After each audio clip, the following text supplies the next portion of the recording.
Radio Roja Bandung 104.3 FM. Menebar cahaya sunnah.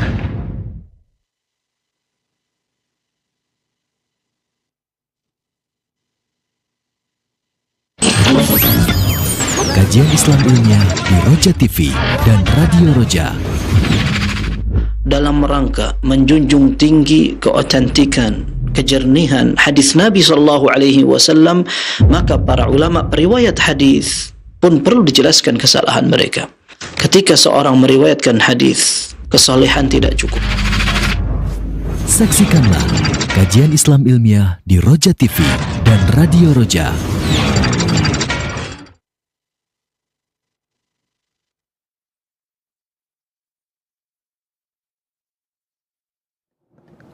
Bismillahirrahmanirrahim. Assalamualaikum warahmatullahi wabarakatuh. Ikhwatal Islam azani Allah wa iyyakum. Alhamdulillahirabbil alamin, hamdan katsiran thayyiban mubarakan fi kama yuhibbu rabbuna wa yarda, wassalatu wassalamu ala rasulillah wa ala alihi washabihi ajmain. Amma ba'du. Ikhwatal Islam azani Allah wa iyyakum, para pemerhati Roja dan pendengar Roja dimanapun antum berada. Di kesempatan malam hari ini kita bersyukur pada Allah Subhanahu wa Ta'ala. Pada malam hari ini kita bisa kembali bertemu dalam suatu majelis yang insya Allah majelis penuh dengan faedah ilmu yang akan kita simak bersama. Dan alhamdulillah pada malam hari ini kembali kita akan simak pembahasan kitab Shahih Jami' Shaghir yang insya Allah akan disampaikan oleh guru kita Al-Ustaz Al-Fadil MH Hasan Ayatullah Hafizullah Ta'ala, dan alhamdulillah beliau telah hadir di studio Radio Roja, dan ini merupakan pertemuan dan kajian perdana kita bersama beliau secara langsung di studio Radio Roja. Tentunya sebelum kita simak kajian yang penuh dengan faedah ini, kami akan sapa beliau terlebih dahulu. Assalamualaikum. Waalaikumsalam warahmatullahi wabarakatuh. Gimana kabar Ustaz hari ini, Ustaz? Alhamdulillah. Masya Allah. Bercahaya. Masya Allah. Bercahaya tadi karena ini saja dapat faedah ilmu dari para ulama. Mudah-mudahan begitu, dan dunia akhirat. Dunia akhirat, Masya Allah. Tempatnya juga lebih bercahaya dari Masya Allah. Masya Allah. Baik, kepada Islam azan ya Allah wa iyyakum. Setelah kajian yang disampaikan oleh beliau, kami membuka sesi interaktif soal jawab. Bagi Anda semua yang ingin bertanya, Anda bisa menghubungi kami di 0218236543 untuk Anda bertanya secara langsung, ataupun Anda dapat bertanya melalui pesan singkat melalui WhatsApp di 0218236543. Kami informasikan juga kepada Anda semuanya, untuk Anda yang ingin menelpon secara langsung, Anda tidak bisa menelpon melalui call WA, tapi Anda menghubungi melalui telepon lokal. Nah, ikhwatal Islam azan ya Allah wa iyyakum, pada malam hari ini beliau mengangkat tema dengan judul ibadah sholat dikenang atau dilaksanakan. Satu pembahasan yang menarik untuk kita simak bersama, dan kepada Ustadz kami persilakan falyatafadhal mashkuran. Bismillahirrahmanirrahim. Alhamdulillahirabbil alamin. Wa sallallahu wa sallama wa baraka ala abdihi wa rasulihi nabiyyina Muhammad wa ala alihi wa sahbihi ajma'in wa man tabi'ahum bi ihsanin ila yaumiddin. Ya ayyuhalladzina amanu taqullaha haqqa tuqatih wa la tamutunna illa wa antum muslimun. Ya ayyuhan nasu taqu rabbakum alladzi khalaqakum min nafsin wahidah wa khalaqa minha zawjaha wa batha minhuma rijalan katsiran wa nisaa'a واتقوا الله الذي تساءلون به والأرحام إن الله كان عليكم رقيبا. يا أيها الذين آمنوا اتقوا الله وقولوا قولا سديدا يصلح لكم أعمالكم ويغفر لكم ذنوبكم ومن يطع الله ورسوله فقد فاز فوزا عظيما. أما بعد. Kaum muslimin dan muslimat, pemirsa Roja TV, pendengar Radio Roja, dan seluruh kaum muslimin yang mengikuti pengajian kita malam hari ini, kita bersyukur kepada Allah. Salah satu anugerah mahal yang barangkali jarang kita sadari, bahwa kita ini diistimewakan oleh Allah dibandingkan makhluk-makhluk yang lain yang pernah Allah ciptakan, yang berusia lebih panjang. Mereka memiliki nabi dan syariat, mereka juga mendapatkan tugas. Akan tetapi ketika kita memiliki umur yang pendek, kemampuan terbatas, kemudian kita menjadi makhluk akhir zaman, Allah muliakan kita dengan nabi paling istimewa. Maka syariatnya dibuat oleh Allah Subhanahu wa Ta'ala paling istimewa, pahala besar. Dan ini harus kita sadari agar kita bersyukur dan kita berusaha untuk melestarikan. dalam Sahih Bukhari dan Muslim dari hadis Abdullah bin Umar radhiyallahu anhuma, Nabi sallallahu alaihi wasallam pernah menyatakan, "Innama ajalukum fi man khala minal umam ma baina salatil asri ila maghribis syams." Perumpamaan kalian dengan masyarakat dan umat sebelum kalian adalah seperti waktu asar sampai maghrib. Sedikit sekali. Artinya kita menjadi makhluk akhir zaman, orang-orang yang sudah tersisa belakang. Umur dunia ini sudah hampir seperti matahari akan terbenam.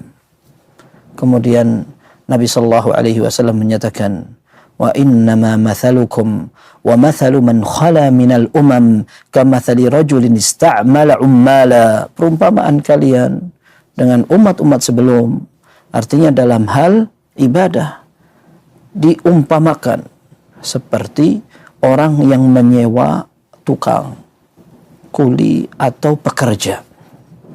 Maka dia akan mengatakan, "Man ya'mal li ila nisfin nahari ala qiratin qirat." Siapa yang bisa kerja untukku dari pagi sampai siang, nanti ana gaji satu qirat. Satu qirat itu hitungan di dalam hadis ukurannya seperti gunung. Tetapi ini hanya sebuah ungkapan, ini upahnya. Satu qirat untuk orang yang siap kerja dari pagi sampai siang. Qala fa'amilatil yahud. Maka Nabi SAW menyatakan orang Yahudi sanggup dia untuk mengerjakan.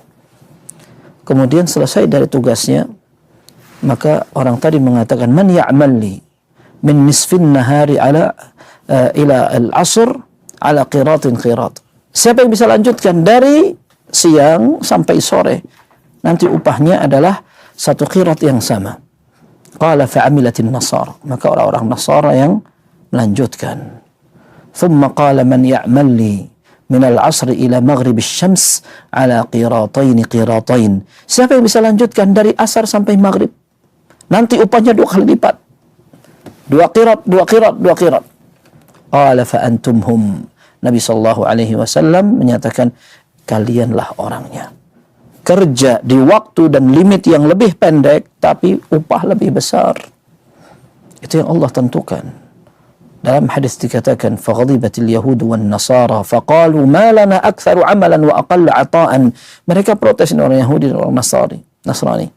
Kenapa kita banyak kerjanya, tapi upah kita sedikit? Maka Allah menyatakan, "Hal zalamtukum min haqqikum?" Apakah aku menyelisihi janji? Apakah aku zalim kalian karena aku tidak tepati perjanjian dari awal? Qalu la, enggak. Saya perjanjian seperti itu, upahnya segitu, dikasih segitu. Cuma mereka iri, kenapa? Ada orang yang kerja lebih sedikit waktunya dan pekerjaannya, tapi besar upahnya. Lalu Allah menyatakan, "Dzalika fadli u'tihi man asya." Itu adalah karuniaku, kelebihanku yang aku berikan kepada siapa yang aku kehendaki. Kita ini umat, kalau kita bilang belakangan, betul. Dan subhanallah, dalam sebuah hadis katakan ketika Nabi sallallahu alaihi wasallam berbicara tentang pertama diciptakan Adam.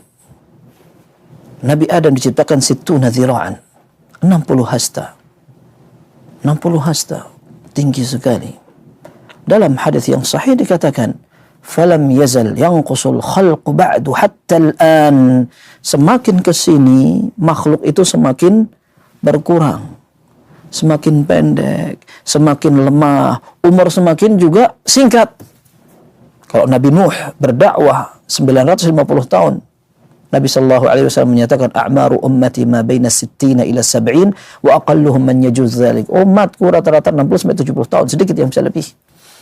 Artinya pendek umur, kekuatan juga sangat berkurang sekali. Lalu Allah muliakan kita dengan pahala yang berlimpah. Kurang bersyukur apa kita? Maka ini sebagai muqaddimah, dan kita akan membahas kisah bagaimana salah satu contoh konkret bagaimana Allah memuliakan umat ini. Kemudian sebelumnya ada satu hadis. Kita akan bahas 5 hadis insyaallah. Hadis yang kedua sampai 5 ini berkaitan dengan pembahasan yang sama. Tapi sebelumnya ada satu hadis yang berkaitan dengan pembahasan yang berbeda. Hadis yang ke-126 diriwayatkan oleh An-Nasa'i Ini disebutkan dengan huruf nun dari sahabat Khuzaimah ibn Thabit radhiyallahu an. Nabi sallallahu alaihi wasallam menyatakan, "Ityanun nisa'i fi adbarihinna haram." Seseorang menggauli istrinya dari arah belakang, tempat buang kotoran ini haram. Hadis ini sahih. Dan hadis ini menunjukkan keharaman melakukan tindakan itu. Bahkan para ulama menyebutkan bahwa tindakan ini termasuk dosa besar. Ketika Nabi Shallallahu Alaihi Wasallam menyebutkan orang yang melakukan dilaknat. Ya, dalam hadis yang sahih Nabi Shallallahu Alaihi Wasallam menyatakan, mal'unun man atamra'atahu fi duburiha.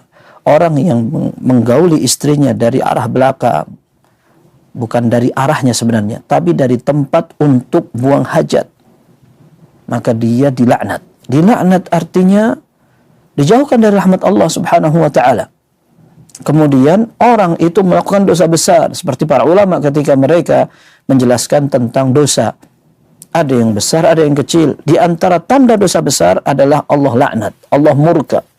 Kemudian Allah tidak akan masukkan ke dalam surga, atau Allah Azza wa Jalla masukkan ke dalam neraka, atau di dunia dia akan diberi hukuman had, seperti potong tangan, dibunuh, dirajam dan seterusnya. Ini semua tanda-tanda dosa besar. Maka Nabi SAW menyatakan, mal'un man atamra'atahu fi duburiha. Orang itu akan dilaknat, orang yang mendatangi atau menggauli istrinya dari arah belakang. Dan dalam hadis yang lain, dalam riwayat At-Tirmidzi, An-Nasa'i, dan disahihkan oleh Syekh Albani, Nabi sallallahu alaihi wasallam menyatakan, la yanzurullahu ila rajulin ata rajulan aw imra'atan fi duburiha. Allah tidak akan melihat. Maksudnya tidak melihat artinya tidak akan melihat dengan tatapan kasih sayang. Kalau Allah melihat, mengawasi dan akan menghukum, itu akan dilakukan oleh semua makhluknya. Akan tetapi Allah tidak akan melihat dengan tatapan kasih sayang orang yang berhubungan badan dengan sesama laki-laki, atau seorang laki-laki yang menggauli seorang wanita dari arah belakang.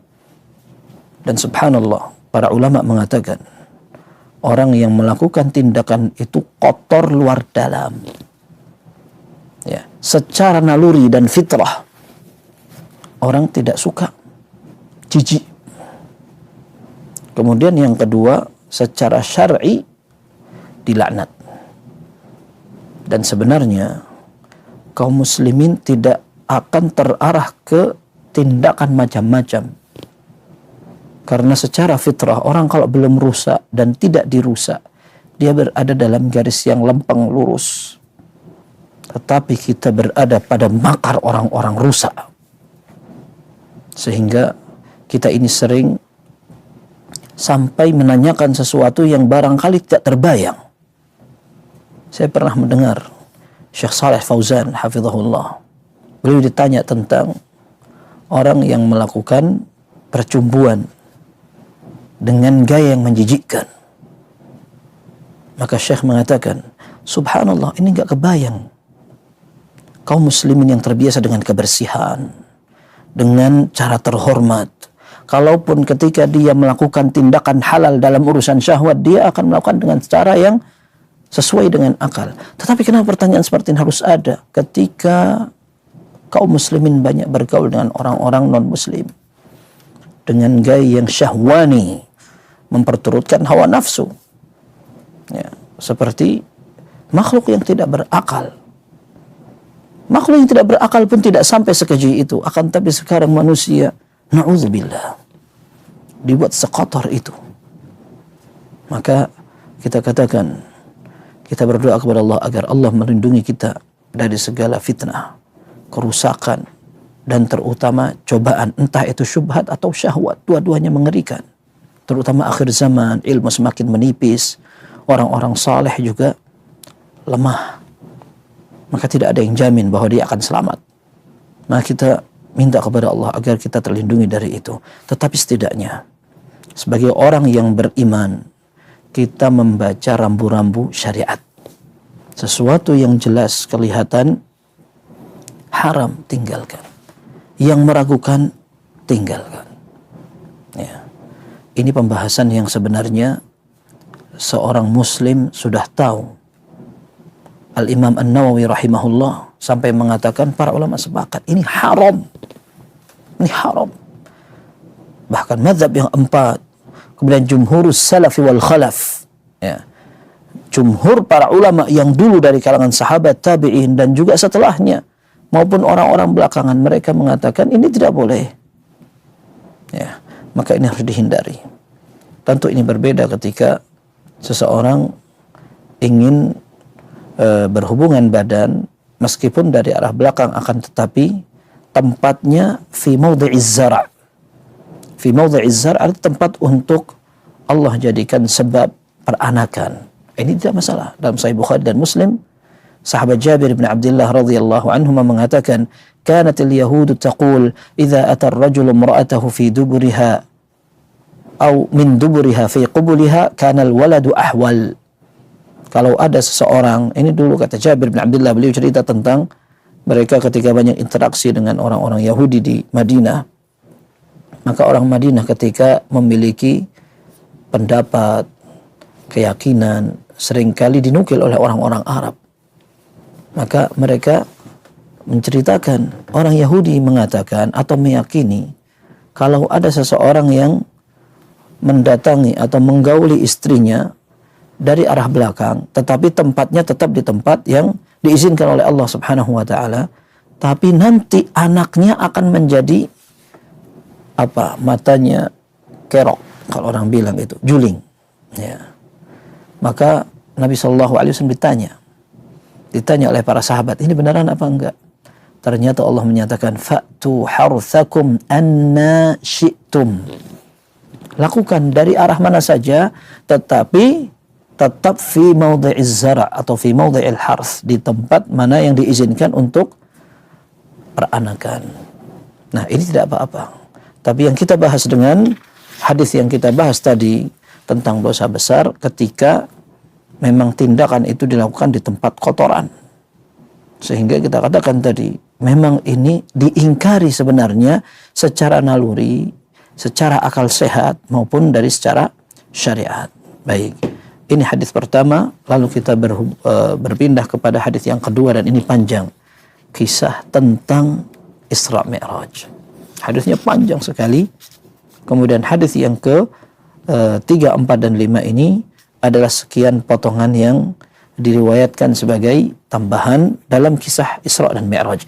Dan kita lihat bahwa kisah Isra dan Mi'raj merupakan sebuah keajaiban.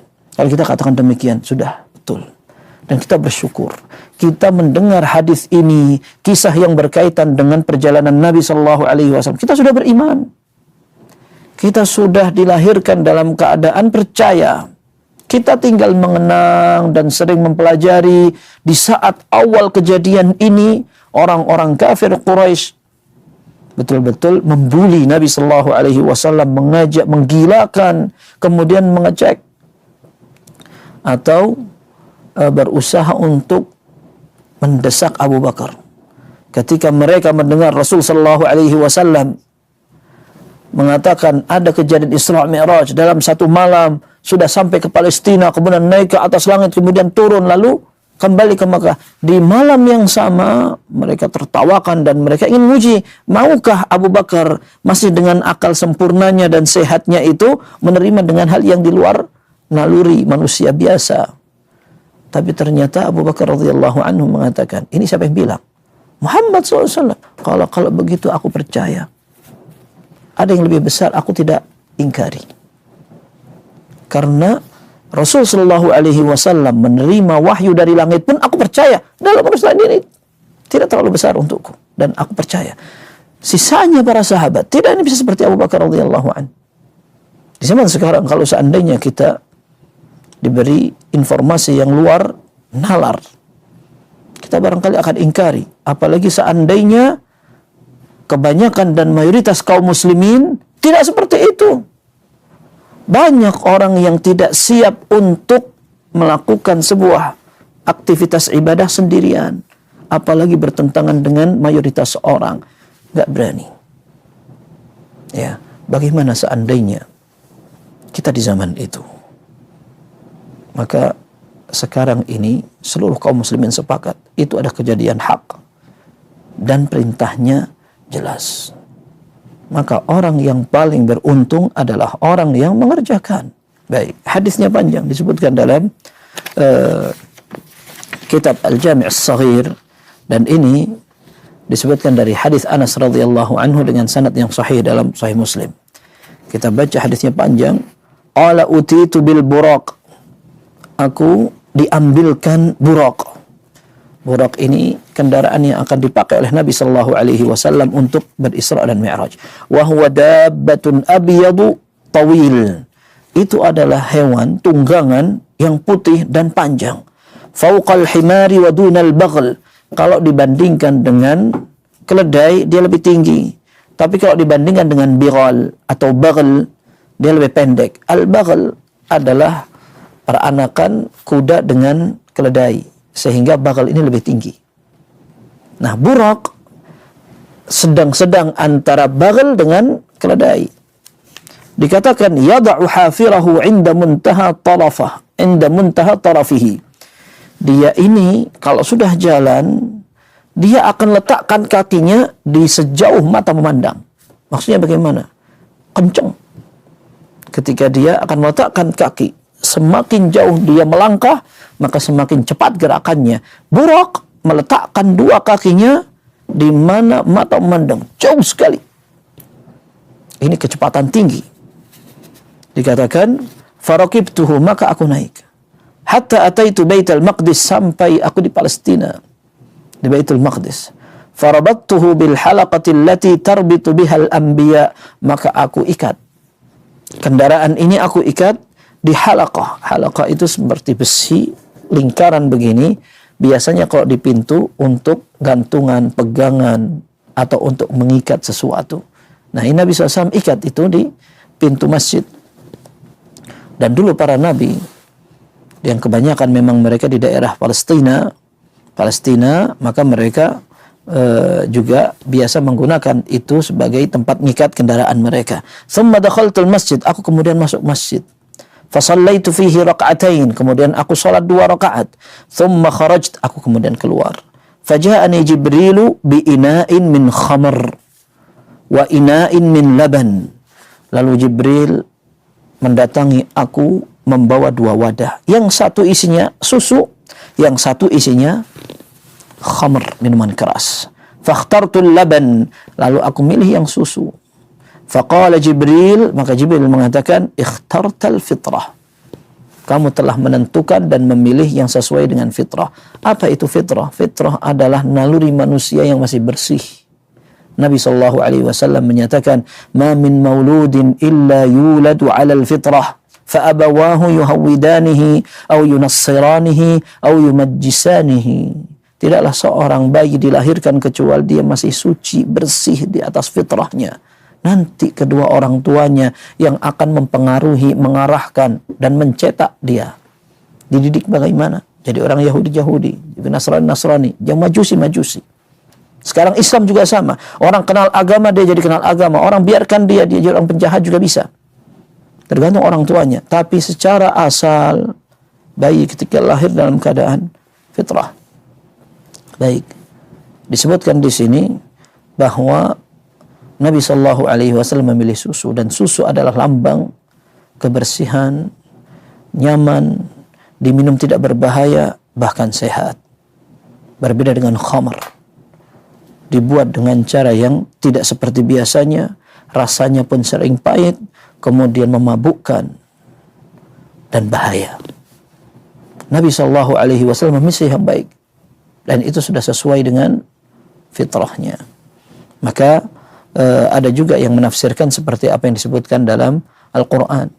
Fitratallah allati fataran nasa 'alaiha. Itu sudah merupakan naluri yang Allah tetapkan untuk manusia. Ada yang mengatakan itu artinya alamat al-islami wal istiqamah. Artinya itu sudah sebagai aturan istiqamah dan Islam. Nabi SAW dialurkan sudah oleh Allah Azza wa Jalla seperti itu. Baik. Dalam riwayat disebutkan bahwa Nabi Shallallahu Alaihi Wasallam sebelum berangkat, beliau akan dibelah dulu dadanya. Nanti kita akan baca pada hadis setelah ini. Nabi Shallallahu Alaihi Wasallam dicuci jantungnya atau hatinya dengan air zam-zam. Baik. Kemudian beliau melanjutkan, "Tsumma urija bina ila sama." Lalu kita diajak naik ke langit. Fastaftaha Jibril, maka Jibril minta izin agar langit dibuka. Ini menunjukkan bahwa masing-masing dari langit itu ada pintunya, kemudian ada penjaganya, dan tidak semua orang diizinkan untuk melewati itu. Jibril pun, beliau minta izin ketika akan masuk ke langit, yang di sana banyak malaikat yang memang menjadi penghuni langit. Kemudian ada yang berjaga di pintu-pintu itu. Faqila man ant? Malaikat yang jaga mengatakan, siapa kamu? Qala Jibril. Qila wa man ma'ak? Siapa yang bareng kamu? Qala Muhammad. Qila wa qad bu'itha ilaih? Apakah sudah Allah tentukan atau diutus? Maksudnya, apakah Allah sudah perintahkan dia untuk naik ke atas? Qal wa qad bu'itha ilaih. Iya. Allah utus dia untuk melakukan perjalanan ini. Qala fa fataha lana. Maka malaikat itu membukakan pintu untuk kami. Fa idza ana bi Adam, kata Nabi sallallahu alaihi wasallam, ini langit dunia. Langit yang pertama. Maka Nabi SAW bertemu dengan Nabi Adam. Qala farhaba bi wa da'ali bi khair. Maka beliau menyambutku, kata Nabi SAW, aku disambut oleh Nabi Adam. Dan beliau mendoakan aku dengan kebaikan. Dalam riwayat lain dikatakan, marhaban bin nabiyyin salih wa ibnin salih. Nabi Adam mengatakan, selamat datang Nabi yang saleh dan anak yang saleh. Karena beliau seorang ayah. Baik. Thumma urija bina ila as-sama'i tsaniyah. Kemudian kita diajak naik lagi ke langit kedua. Fastaftaha Jibril faqila man ant? Qala Jibril. Qila wa man ma'ak? Qala Muhammad. Qila wa qad bu'itha ilayh? Qala wa qad bu'itha ilayh. Fafataha lana. Kembali perbincangan yang tadi terulang. Jibril minta izin naik, kemudian dibukakan, ditanya siapa bersama Muhammad SAW, apakah sudah diizinkan untuk naik? Kalau iya, sudah. Akhirnya dibukakan pintu kedua. Fa'idha ana bibnayil khalah, Isa bin Maryam wa Yahya ibn Zakaria. Aku ketemu dua nabi. Yang satu Nabi Yahya bin Zakaria, yang satu Isa ibn Maryam. Dua-duanya adalah sepupu dari arah ibu. Bagaimana maksudnya? Disebut oleh para syurah. Nabi Isa dan Nabi Yahya ini merupakan sepupu dari arah ibu mereka, karena ayah dari Maryam namanya Imran menikah dengan seorang wanita bernama Hinnah. Lalu lahirlah Maryam. Sedangkan Nabi Zakaria menikah dengan seorang wanita bernama Isya, yang disebutkan oleh beberapa referensi seperti Ibnu Jarir At-Tabari dalam tafsirnya. Ya, menikah dengan seorang wanita bernama Isya, maka lahirlah Nabi Yahya. Isya dengan Hannah ini tadi kakak beradik. Sehingga ketika lahir anak masing-masing, mereka adalah sepupu dari arah ibunya, karena ibu mereka kakak adik. Maka dengan makna ini disebutlah bahwa Nabi Isa dengan Nabi Yahya ibn Zakaria adalah sepupu dari arah ibu, ibnai khalah. Qala farhababi wa da'awali bi khair. Maka dua nabi itu menyambut aku, kemudian mendoakan dengan kebaikan. Dalam sebuah riwayat dengan syarat yang sahih dikatakan marhaban bil akhis salih. Dua-duanya mengatakan selamat datang saudara yang saleh. Qala thumma urija bina ila as-sama'i ats-tsalitsah fastaftaha Jibril faqila man ant? Qala Jibril. Qila wa man ma'ak? Qala Muhammad. Qila wa qad bu'itha ilayh? Qala qad bu'itha ilayh. Fafataha lana fa idza ana bi Yusuf. Kemudian naik ke langit ketiga. Kembali Jibril minta izin, diizinkan. Siapa? Jibril datang sama siapa? Muhammad SAW. Kemudian diizinkan. Naik, dibukakanlah pintu, ternyata ketemu Nabi Yusuf. Kata Nabi sallallahu alaihi wasallam, wa idza huwa qad u'tiya syatral husn. Ternyata aku melihat betul-betul beliau ini memiliki ketampanan separuh dari penduduk dunia. Ini ada sebagian ulama mengatakan syatral husn, separuh ketampanan, ini maksudnya ketampanan seluruh penduduk dunia. Separuh. Ada yang mengatakan tidak sampai setengah dunia. Tapi ini menunjukkan betul-betul ketampanan itu luar biasa. Dan kalau kita mendengar kisah Nabi Yusuf, betul-betul itu merupakan keteladanan, ketegaran, keimanan seorang pemuda yang merasa diawasi Allah Azza wa Jalla. Karena di dalam kisah itu dikatakan Nabi Yusuf tampan, Nabi Yusuf tidak dikenal siapa-siapa, jauh dari orang tua. Kemudian yang ketiga, beliau berada di tempat tersembunyi. Kemudian beliau diajak berzina oleh siapa? Oleh orang cantik, orang kaya, orang terpandang. Kalau seandainya beliau yang kepingin dengan orang lain, barangkali beliau pertimbangkan. Tapi ini yang ngajak adalah orang bangsawan, atasan, kaya. Dan semuanya sudah ada. Nabi Yusuf, orang biasa, diajak seperti itu. Kemudian beliau berada di masa-masa mudanya, bergejolak sekali. Kemudian ditambah lagi, suami dari ini, perempuan yang ngajak berzina ini, adalah suami yang tidak cemburu. Ketika kita membaca kisahnya, bagaimana Nabi Yusuf akhirnya mengatakan, Yusufu a'rid an hadha. Kisah itu mengatakan akhirnya, Imratul Al-Aziznya mengatakan, sudah Yusuf, lupakan aja. Kita bayangkan seorang suami, istrinya ingin selingkuh. Kalau dia nggak mengatakan, sudah nggak usah nggak usah disebut-sebut lagi. Tidak ada cemburunya. Pada saat semua ini betul-betul menjadi motif yang bertumpuk untuk menjerat Nabi Yusuf untuk melakukan perzinahan. Ternyata beliau kuat. Beliau lari sampai sobek bajunya, ditarik. Toh ternyata beliau dituduh lagi. Tapi akhirnya beliau mengatakan, qala rabbis sijnu ahabbu ilayya mimma yad'unani ilayhi wa illa tasrif anni kaidahunna asbu ilayhinna wa akum minal jahilin. Ya. Kalau seandainya aku lebih suka masuk ke penjara, kalau seandainya bukan karena Engkau ya Allah, Engkau palingkan aku, maka aku barangkali akan terjerat ajakan mereka dan aku akan menjadi orang-orang yang bodoh. Maka ini menjadi kisah keteladanan anak muda di saat ini, di zaman sekarang fitnah semakin besar, godaan akhir zaman. Orang barangkali mendapatkan perzinaan bagaikan makanan di pasar, gampang sekali. Tidak lagi pernikahan, bahkan pacaran itu kalau dulu, wal'iyadzubillah, orang hanya keluar malam saja aib. Orang cuma duduk bareng aja, tidak sampai ngapa-ngapain. Sekarang seolah pacaran ini tidak kelihatan loyal kalau tidak berzina. Wal'iyadzubillah. Ini yang baru pacaran. Bagaimana dengan perselingkuhan orang-orang yang sudah menikah dan tidak takut kepada Allah Azza wa Jalla.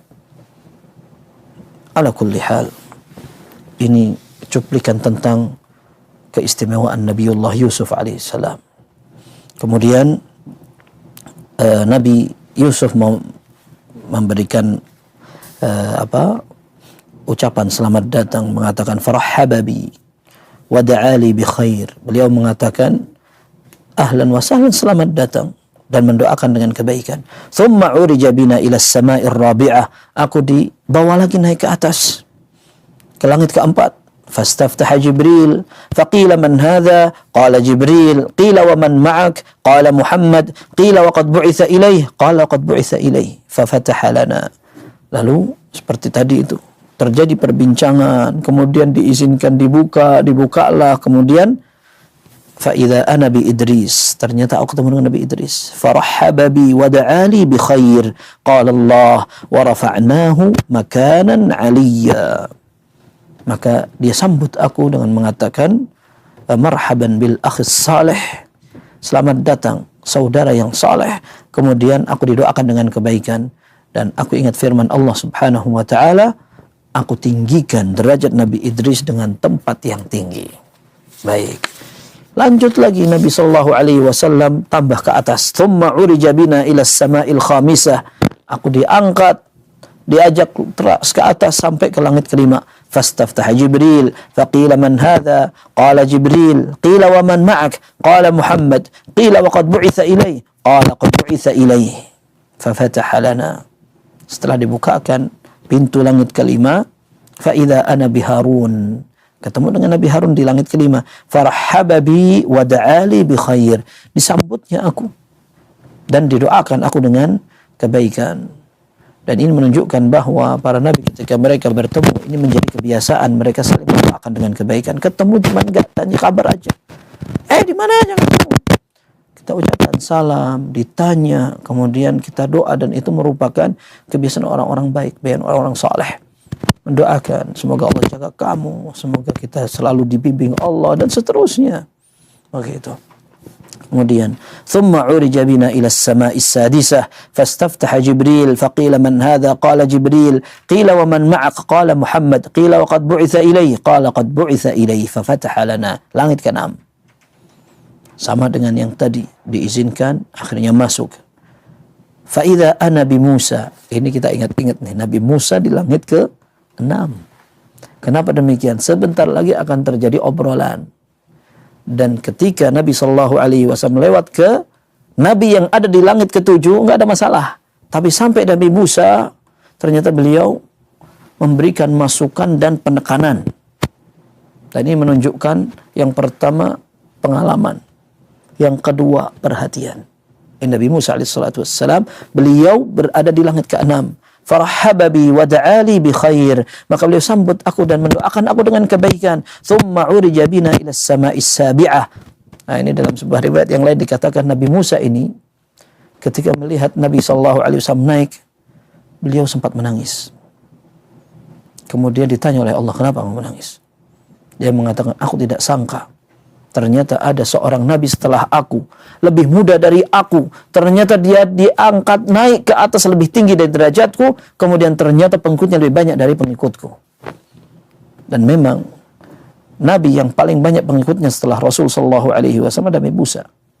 Nabi Musa ini banyak pengikutnya. Dan beliau adalah seorang sosok yang tegas, tetapi tetap saja menghadapi Bani Israel yang memang ngeyel. Orang Jawa bilang cengkal. Ya, susah diatur. Ini Bani Israel.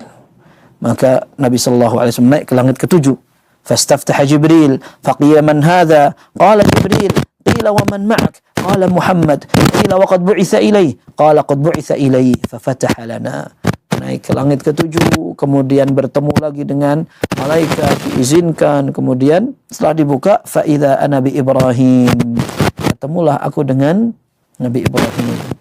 Beliau dikasih gelar Abul Anbiya. Ya, ayahnya para nabi. Dan memang nasab Nabi SAW kepada Nabi Ibrahim. Dari arah Nabi Ismail.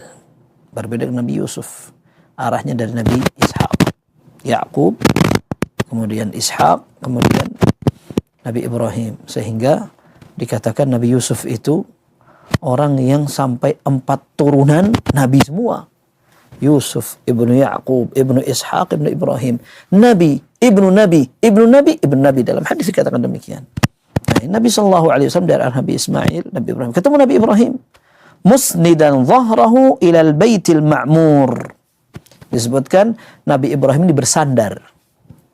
Nabi Ibrahim bersandar ke Baitul Ma'mur.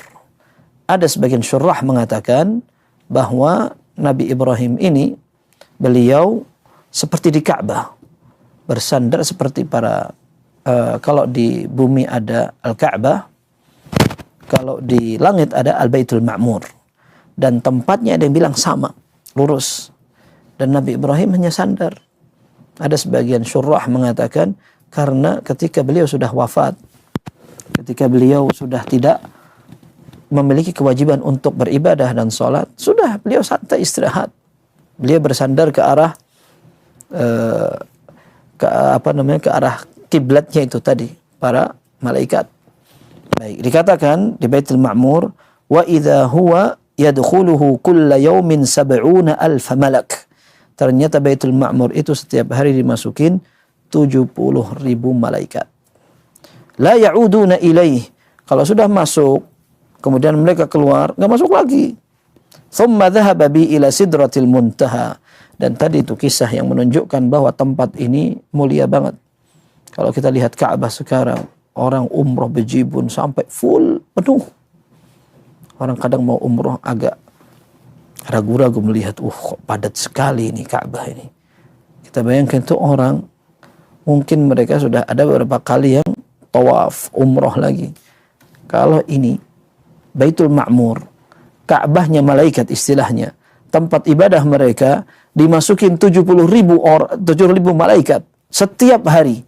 Kemudian mereka keluar, tidak bakal kembali lagi. Tapi besoknya akan ada 70.000 malaikat lagi untuk memenuhi tempat itu, menunjukkan bagaimana keagungan dan bagaimana banyaknya malaikat.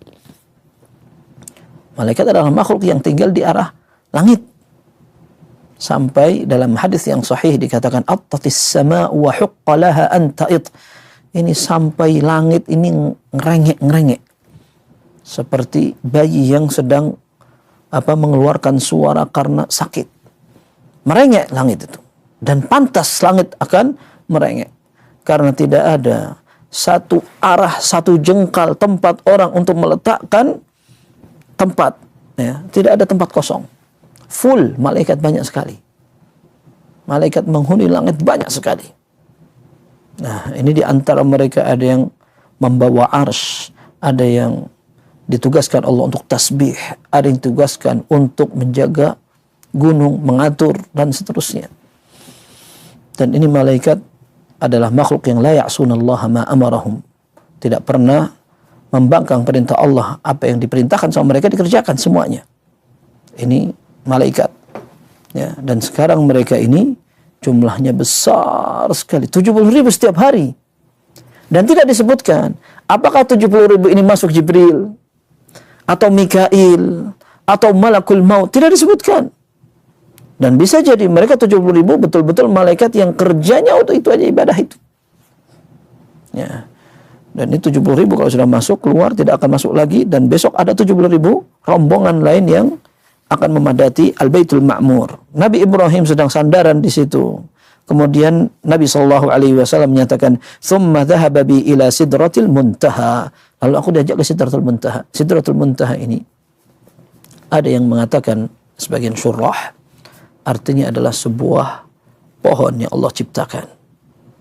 Pohon yang memang bagian akar dan bagian atasnya berjauhan. Kemudian indah sekali. Ada yang mengatakan sebagian syurah, artinya adalah ini tempat akhir dari titik kemampuan malaikat. Tidak ada yang bisa naik lagi. Sudah, malaikat pun tidak bisa naik ke atas. Ini Rasul SAW diantar oleh Jibril, diantar aja. Setelah itu Nabi SAW naik ke atas. Nah, wa idza waraquha ka'adhanil fiyalah. Ternyata pohon tadi itu daun-daunnya seperti telinga gajah, lebar, gede-gede. Wa idza thamaruha kal qilal, buah-buahnya seperti tempat-tempat yang besar, seperti ember besar. Ya, al-qilal jamaknya qullah, artinya jarrah. Artinya dalam bahasa Arab itu tempat air yang besar. Buahnya kayak besar sekali. Daunnya seperti telinga gajah, artinya gede-gede sekali. Ya, dikatakan falamma ghasyiyaha min amrillahi ma ghasyi taghayyarat. Ketika ada yang masuk atau kena apa begitu, maka daun-daun dan buah itu berubah dengan tiba-tiba seperti otomatis begitu. Fama ahadun min khalqillahi yastati'u an yan'ataha min husniha. Tapi berubah menjadi yang lebih baik, lebih indah, menawan sekali. Tidak ada makhluk Allah satupun yang bisa menyebutkan keindahan ciptaan itu. Luar biasa. Kita nggak kebayang. Lalu bagaimana di surga nanti? Bagaimana keindahan yang Allah ciptakan di alam akhirat? Nggak ada yang bisa. Makanya dalam hadis dikatakan tentang surga, ma la ainun ra'at wa la udhunun sami'at wa la khatara ala qalbi bashar. Surga itu Allah siapkan, tidak pernah dilihat, tidak pernah didengar, dan tidak bisa kebayang. Orang nggak ngebayangin ya, akan seperti ini dan seperti itu. Baik, dikatakan fa'auhallahu ilayya ma auha, maka Allah memberikan wahyu kepadaku yang memang Allah inginkan. Fa farada alayya 50 salatan fi kulli yawmin wa laylah. Allah wajibkan kepadaku 50 salat sehari semalam. Dan kita tahu kalau ringkasnya cerita itu akhirnya jadi 5. Ya. Tapi kalau kita bayangkan seandainya Allah subhanahu wa ta'ala betul-betul mewajibkan kita salat 50 salat. Kira-kira bagaimana orang yang tidak salat itu? Mungkin tidak tersisa orang yang salat 50 salat. Tarawih tidak sampai 50 salat. Ini bukan 50 rakaat, ini 50 salat. Tarawih yang sebagian orang salatnya 11 aja. Orang banyak yang tidak. Bahkan salat fardu pun ditinggalkan. Dan ini yang sudah jadi pengalaman Nabi Musa dengan Bani Israel. Kita akan baca. Fanazaltu ila Musa. Kata Nabi SAW, aku turun ke Nabi Musa. Maksudnya ke langit keberapa tadi? Ke-6. Di langit ke-6 ketemu Nabi Musa. Nabi Ibrahim tahu sudah jalan-jalan. Sampai Nabi Musa, qala ma farada rabbuka ala ummatik.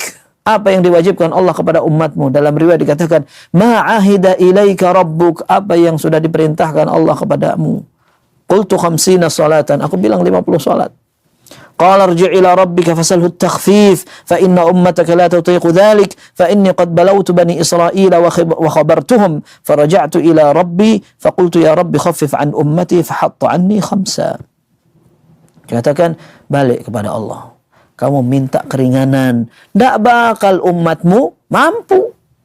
Aku sudah berusaha merayu, sabar, minta, dorong, motivasi umatku Bani Israel untuk melaksanakan salat yang lebih sedikit dari itu, nggak bisa. Kau minta kepada Allah, ringankan. Maka aku kembali kepada Allah, kata Nabi SAW, sampai diringankan 5. Kemudian kita lihat dalam beberapa riwayat dikatakan 5, kurangi 5. Ada yang mengatakan kurangi 10, kurangi 10, kurangi 10, sampai tinggal 5 salat. Dalam riwayat dikatakan bahwa Nabi Musa alaihissalatu wassalam berbicara ini, laqad rawattu bani Israila fi aqalla min dzalika fa'ajizu wa taraku. Aku sudah berusaha merayu-rayu Bani Israel, kaumku, lebih sedikit dari 5 itu. Ketika sudah sampai tersisa 5, Nabi Musa mengatakan, aku sudah berusaha dengan Bani Israel, lebih kecil sedikit dari 5 itu, gagal, banyak nggak sholat. Ya. Maka dalam hadis yang diriwayatkan oleh Imam Bukhari, Nabi SAW mengatakan, Nabi Musa bilang, wa ummatuka ad'afu ajsadan wa quluban wa absaran wa asma'a. Umatmu Muhammad lebih rendah, lebih ringkih, lebih lemah dari sisi apa? Hati, fisik, badan, pendengaran, penglihatan. Lebih lemah mereka. Tidak bisa minta keringanan. Tapi ini sudah jadi 5, tadi 50. Dikurangi 5, dikurangi 10, kurangi 10, kurangi 10, kurangi sampai tersisa 5. Dan dalam riwayat yang lain dikatakan, faltafata ila Jibril ka'annahu yastashiruh. Nabi SAW melihat kepada Jibril seperti minta pendapat. Maka kata Jibril, na'am in syi'it, kalau kamu mau ayo naik lagi. Dan setiap diturunkan sudah ada kesepakatan antara Jibril dengan Rasulullah SAW. Oke, naik lagi. Dan sampai ke kali 5. Dikatakan, faraja'tu ila Musa faqultu hatta anni 5. Qala inna ummataka la yutiquna dhalik farji' ila rabbika fasalhu at-takhfif. Minta lagi. Kata Nabi SAW, aku kembali ke Nabi Musa, dikatakan aku sudah diringankan 5. Tidak bisa, umatmu nggak bakal kuat. Naik lagi, minta keringanan lagi. Falam azal arji'u baina rabbi wa baina Musa. Aku bolak-balik Allah Azza wa Jalla Nabi Musa ke Allah Azza wa Jalla naik Musa lagi. Hatta qala ya Muhammad, innahunna 5 salawatin kulla yawmin wa laylah likulli salatin 10 fadhalika 50 salatan. Kata Nabi SAW, akhirnya Allah sampai mengatakan, sudah Muhammad. Ya, itu sudah aku tentukan. 5 salat setiap hari, setiap malam, pahalanya 50. Karena setiap kebaikan akan dilipat gandakan 10 kali. Nah, ini kebaikan Allah Azza wa Jalla untuk umat ini. Salatnya 5. Syariatnya diringankan, tetapi pahalanya tidak dikurangi. Ini kurang apa? Ya. Kemudian dalam hadis dikatakan, wa man hamma bihasanatin falam ya'malha kutibat lahu hasanah, fa in 'amilaha kutibat lahu 'ashra, man hamma bi sayyi'atin falam ya'malha lam tuktab syai'an, fa in 'amilaha kutibat sayyi'atan wahidah. Kebaikan itu Allah Azza wa Jalla tentukan. Kalau umat ini ada yang niat baik, sekedar niat baik, maka ditulis satu kebaikan. Kalau dikerjakan, maka dilipat gandakan 10.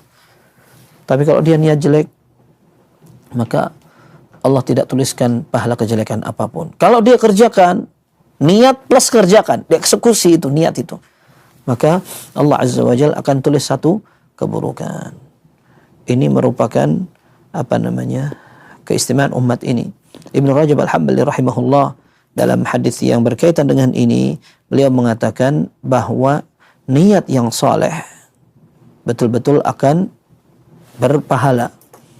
Niat yang buruk, kalau seandainya dia urungkan, maka justru akan dapat pahala. Tapi kapan? Niat yang jelek, dia rencana akan mengerjakan maksiat, nggak jadi, maka dia akan dapat pahala. Tapi apakah semua yang seperti itu akan dapat pahala? Ternyata tidak. Beliau katakan, kalau seandainya dia tinggalkan dan diurungkan niat yang pertama karena takut kepada Allah, maka itu baru akan mendapat pahala. Sedangkan orang yang tidak jadi mengurungkan niat karena ketidakmampuan atau bahkan karena takut, maka dia tidak dapat pahala. Contohnya, ada orang mencuri, keluar tengah malam, jam 12:30, lompat pagar, menjelang turun bawa barang, ternyata ada orang-orang ronda, nggak berani turun dia. Wah, ana daripada turun bawa barang ketahuan mencuri, habis aku. Sudah, barang kembali diletakkan, dia keluar dan dia tidak bawa apa-apa, nggak jadi mencuri. Apakah dia dapat pahala? Bahkan bisa dapat dosa, karena dia sudah mengambil sebab. Dia mengerjakan upaya pencurian, tapi karena takut sama orang nggak jadi mencuri. Tapi dosanya sudah dapat dia, karena dia sudah melangkah, lompat, bahkan melakukan berbagai kemaksiatan. Tapi kalaupun belum melakukan apa-apa, tapi dia tinggalkan karena takut atau karena tidak mampu. Saya ingin berzina, misalnya, na'udzubillah. Tapi ternyata dia tidak punya uang untuk berangkat, atau dia takut karena malam hari dan seterusnya. Tapi yang jelas, ini merupakan keistimewaan yang Allah berikan kepada hambanya ketika memiliki niat baik, kemudian dia belum sempat mengerjakan, dia sudah dapat pahala. Tapi untuk orang yang akhirnya mengerjakan, dia dapat pahala dilipat gandakan sampai 10 kali. Dan inilah salat. Baik. Fanazaltu hatta intahaitu ila Musa fa akhbartuh. Kemudian aku turun ketemu Nabi Musa, aku beritahu dia. Faqala irji' ila rabbika fasal takhfif. Minta lagi kepada Allah agar diringankan. Qultu qad raja'tu ila rabbi hatta istahyaitu minhu. Aku sudah bolak-balik sampai aku malu sudah itu. Maka ini kisah ya. Ini kejadian Isra dan Mi'raj, kita sudah sering mendengar dan kita bahkan sering baca. Bahkan ada kisah-kisah yang tidak ada sumbernya. Seorang wanita yang kangen, rindu, pengen Nabi SAW, akhirnya berubah menjadi buruk. Itu cerita dari mana itu? Ya, kita bahkan dulu dengar cerita macam-macam, seperti anak sultan mau apa, kemudian pengen dongeng-dongeng yang menghiasi sebagian pengajian kaum muslimin. Tapi kalau seandainya perintah itu akhirnya berbuah tidak dikerjakan, maka ini maksiat. Maka kita katakan, orang seandainya mendapat surat perintah, lalu dia kerjakan mandatnya, dia sudah melakukan tugas. Tapi kalau seandainya dia terima surat itu, oh Masya Allah, surat ini begitu berharga, datang dari atasan, dikasih minyak wangi, dipajang di ruang tamu, ditontonkan ke kolega-kolega. Tapi nggak kerjakan dia, apa manfaatnya? Ini merupakan gambaran bagaimana orang ketika disuruh sholat tidak sholat, tapi dia mau peringati kejadian, diperintahkannya sholat. Apa manfaatnya? Dan masing-masing akan ditanya oleh Allah Azza wa Jalla. Dan tidak boleh seseorang melakukan tindakan apapun yang akhirnya menyebabkan sholat tidak terlaksana. Termasuk yang kita sering singgung, bagaimana sebagian kaum muslimin ketika dia mengadakan acara mengingat, ya, merayakan turunnya perintah sholat, tapi di waktu yang sama tidak sholat. Kok tidak sholat, kenapa? Sibuk saya. untuk melaksanakan dan menjadi panitia perayaan perintah sholat. Kita katakan subhanallah, kalau Allah tanya kira-kira jawabannya apa? Setelah perayaan ada pengajian, kemudian dikatakan di situ ada perintah sholat. Besok subuh bablas semua. Pengajiannya malam kayak waktu tahajud. Tuh, waktu tahajud aja nggak segitu gitu, sampai jam 12:30 gitu. Dia mulai dari jam 9 sampai 12:30. Sholat subuh lewat, bahkan sholat isya seringkali lewat. Karena tempat untuk pelaksanaannya sudah sibuk untuk pelaksanaan ini, sambutan ini, apa segala macam. Sampai sholat isya berjamaahnya libur dulu. Kita katakan ya subhanallah. Hilang tujuan dan disibukkan dengan sesuatu yang bukan menjadi urusan. Baik, hadis berikutnya ini yang kita sebutkan tadi ada beberapa kaitannya dengan Isra dan Mi'raj. Dikatakan dalam hadis yang ke-128 dan ini disebutkan dalam Musnad Imam Ahmad, Hamim, kemudian Ain ini Musnad Abu Ya'la, Hab ini Ibn Hibban, Kaf Al-Hakim, Waddiya Al-Maqdisi. Ya, dengan sanad yang hasan dari Hudzaifah. Qala utitu bil buraqi wa huwa dabbatun abyadu tawil yada'u hafirahu 'inda muntaha tarafih falam nuzayil dhahrahu ana wa Jibril hatta ataitu Baitul Maqdis fafutihat li abwabus sama' wa ra'aitul jannata wan nar. Ini semuanya hampir sama dengan riwayat yang tadi, cuma ada tambahan di akhir, aku melihat surga dan neraka. Nabi SAW diperlihatkan surga dan neraka dan keindahan maupun kengeriannya. Dan Nabi SAW tidak sekali dua kali. Terkadang beliau melihat neraka ketika sholat. Bahkan menyambar apinya sampai beliau hampir mundur. Lalu beliau mengatakan, "Falam ara manzaran kal yaumi asyaddu au afdha'." Atau kama qala Rasulullah, aku tidak pernah melihat sebuah pemandangan yang lebih mengerikan dari hari ini. Aku melihat neraka seperti itu. Sampai beliau mundur ketika sholat. Setelah sholat benar-benar mundur gitu. Karena ada kobaran api. Dan terkadang beliau sholat seperti akan meraih tangkai buah begitu, dan ternyata di situ ada Allah Azza wa Jalla tampakkan beberapa buah yang tumbuh di surga. Baik. Kemudian hadis yang ke-129, hadis Anas bin Malik radhiyallahu an, diriwayatkan di situ Hab itu artinya Al-Baihaqi dalam Syu'abul Iman. Tapi hadis ini juga disebutkan dalam Musnad Imam Ahmad, Musnad Abi Ya'la dan lainnya. Ditambah utitu lailatan usriya bi ala qaumin tuqradu shifahuhum bimaqaridha min nar. Ketika malam Isra dan Mi'raj, aku ditampakkan ada orang yang bibirnya ditarik-tarik, disobek. Ya, bimaqaridha min nar, bahkan disobek dengan alat-alat yang terbuat dari api. Kullama qaradat wafat atau kullama quridat wafat. Setiap disobek sampai hancur itu balik lagi. Nanti hancur lagi, utuh kembali. Faqultu ya Jibril man haula. Aku tanya, wahai Jibril, siapa orang yang dihukum itu? Qala khutaba'u ummatik alladhina yaquluna ma la yaf'alun wa yaqra'una kitaballah wa la ya'maluna bih. Mereka adalah orator-orator umatmu. Mereka melakukan atau mereka mengatakan sesuatu yang tidak mereka kerjakan. Mereka membaca Al-Quran tapi mereka tidak amalkan itu. Na'udzubillah. Ya. Dan ini realita. Banyak orang pintar ngomong, orasi dengan gampang, tetapi untuk mengamalkan dan menyesuaikan perbuatan dengan ucapan ini membutuhkan perjuangan. Ya, kalau kita bilang sekarang sudah banyak orang latihan public speaking, ceramah, khutbah dan pelatihan dai dan seterusnya, bahkan dari dai cilik semacamnya.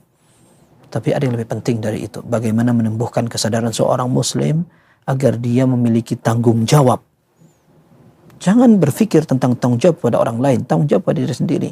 Ibadahnya bagaimana, menjaga akhlak moralnya, bertanggung jawab untuk mengamalkan kandungan Al-Quran. Dalam hadis yang lain dikatakan, yatluna kitaballah wa ya'muruna an-nasa bil birr wa yansawna anfusahum wa hum yatluna al-kitab afala ya'qilun.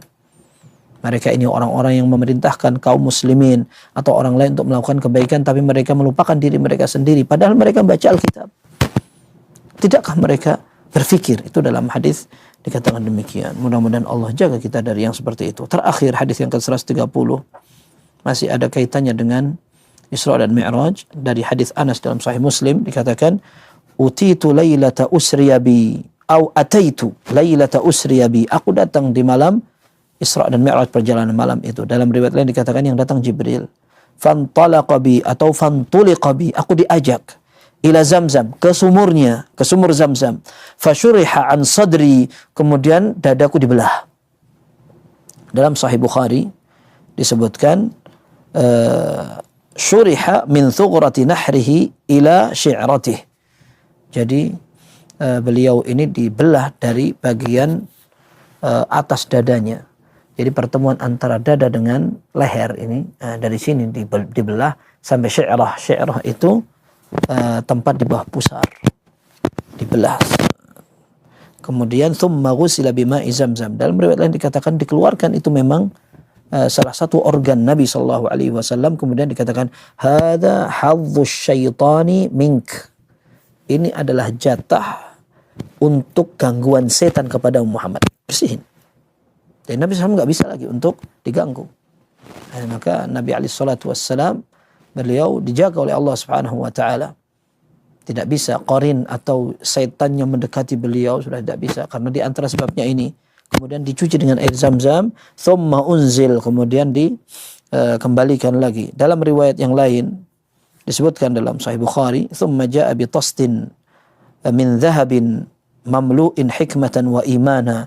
Kemudian Jibril membawa wadah dari emas. Ternyata itu sudah penuh dengan iman dan hikmah.